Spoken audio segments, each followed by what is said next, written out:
শুভ সকাল বন্ধুরা। গেঞ্জিগুলো প্যাকেট করা বাকি আছে, আয়রন এবং প্যাকিং কমপ্লিট হয়ে গিয়েছে, তাই আমি বসে বসে এগুলো এইভাবে প্যাকেট করে নিচ্ছি। দুটো করে কালার, একটা করে পেপারের ভিতরে দিয়ে প্যাকিং করে রাতে এসে আমি তাড়াতাড়ি করে দুটো ভাত চড়িয়ে দিয়েছি। যেহেতু অনেকটা রাত হয়ে গিয়েছে, ফ্রিজে কটা মাছ ছিল, এটা বের করে আমি একটু ঝোল করে নেব। তাই মাছটা ঝোল করার জন্যে আমি এখানে আদা, রসুন, টমেটো, পেঁয়াজ সব একটু একটু করে বেটে নিচ্ছি। এত রাত হয়ে গিয়েছে, খিদেও খুব পেয়ে গিয়েছে, ছেলেপুলেরাও সব অপেক্ষায় আছে, খাওয়া দাওয়া করবে। তাই আমি তাড়াতাড়ি করে সব মশলাগুলো বেটে নিয়েছি।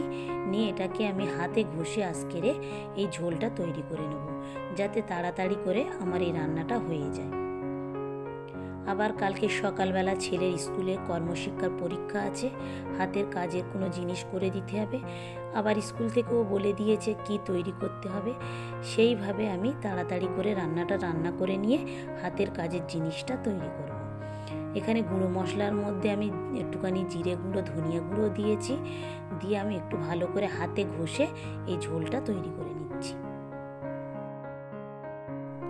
মাছগুলো ছেলে পুকুর থেকেই বড়শি দিয়েই ধরেছিল, পরিষ্কার করে ফ্রিজে রাখা ছিল, শুধু আমি ফ্রিজ থেকে একটু নামিয়ে একটু ধুয়ে আমি ঝোলটা তৈরি করে নিচ্ছি।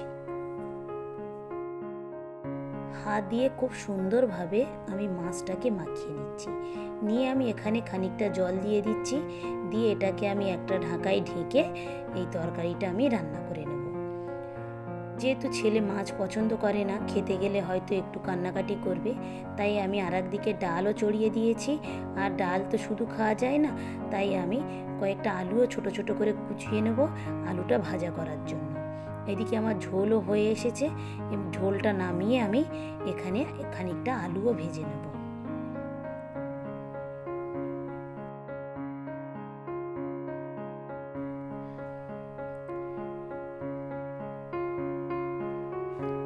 আলুগুলো কোচানো হয়ে গিয়েছে, আমি আলুগুলো ভাজার জন্যে কয়েকটা শুকনো লঙ্কা দিয়েছি, আর কয়েকটা রসুনের কোয়া দিয়ে দিয়েছি, আর একটু খানিকটা পেঁয়াজ দিয়ে দিয়েছি। এইভাবে আলুটা ভাজা করে দেখবেন, খেতে খুব সুন্দর লাগবে। এই কড়াটা ভাজা করতে করতে একেবারেই কালো হয়ে গিয়েছে।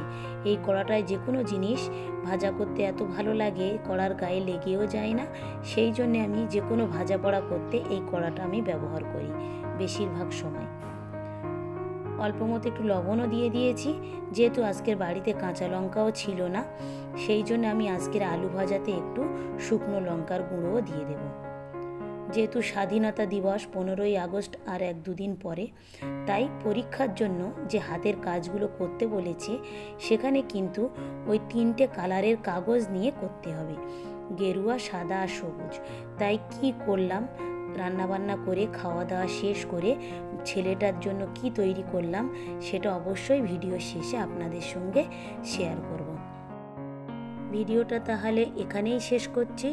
ভালো থাকবেন, সুস্থ থাকবেন, আর ব্লগটি কেমন লাগলো অবশ্যই জানাবেন। ভালো লাগলে একটা সাবস্ক্রাইব করে দেবেন। দেখা হবে পরবর্তী ব্লগে।